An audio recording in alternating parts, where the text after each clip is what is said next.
Hello জনগণ, আসসালামু আলাইকুম। সবাইকে কেমন আছেন আপনারা? সবাই চলে এসেছি নতুন একটা ব্লগ নিয়ে। কথা বলতে এসেছি ঢাকা শহর নিয়ে। It's a very happening place. কত কিছু যে ঘটে যায় চোখের সামনে। আচ্ছা, এই যে গ্রুপটা দেখতে পাচ্ছেন, এরা হচ্ছে 5-6টা গাড়িতে করে এক একটা গাড়ির উইন্ডোতে 5-6 জন করে বসেছিল। আবার তাদের গাড়িও প্রায় 5-6টা ছিল, মানে বেশ বড় একটা গ্রুপ, এবং সবই হচ্ছে স্টুডেন্ট, দেখেই বোঝা যাচ্ছিল। আর এইখানে আবার প্লেন যাচ্ছে, মানে ঢাকা শহর না একটা আজব জায়গা। আকাশ দেখা যাক আর না যাক, বড় বড় অট্টালিকার ফাঁক দিয়ে অনেক কিছুই দেখা যায় আসলে। যাই হোক, আমার খুব ভালোই লাগে, আমার খুব পছন্দের জায়গা, আমার প্রিয় শহর, প্রাণের শহর ঢাকা। আর চলে গিয়েছিলাম আসলে উত্তরা 6 নম্বর সেক্টরে আগোড়াতে, যেহেতু আমার কিছু গরুর মাংস কিনতে হবে। আর আপনারা ভালোভাবে জানেন আমি গরুর মাংস কিনতে গেলে আগোড়াতেই যাই, ওদের মাংসটা অনেক ফ্রেশ থাকে।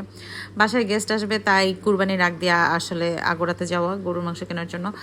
এরপরে ওখানে গিয়ে দেখলাম আমের মেলা চলছে, তারা একটা গাছ উঠিয়ে নিয়ে এসেছে এবং গাছের মধ্যে ফল সামহাও বেঁধে দিয়েছে। খুব সুন্দর একটা স্মেল আসতেছিল আমের।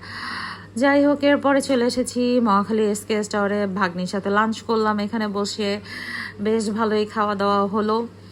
তারপরে কিছু কাজ সেরে নিলাম। এই তো, আজকের মতো বিদায় নিচ্ছি। আল্লাহ হাফেজ।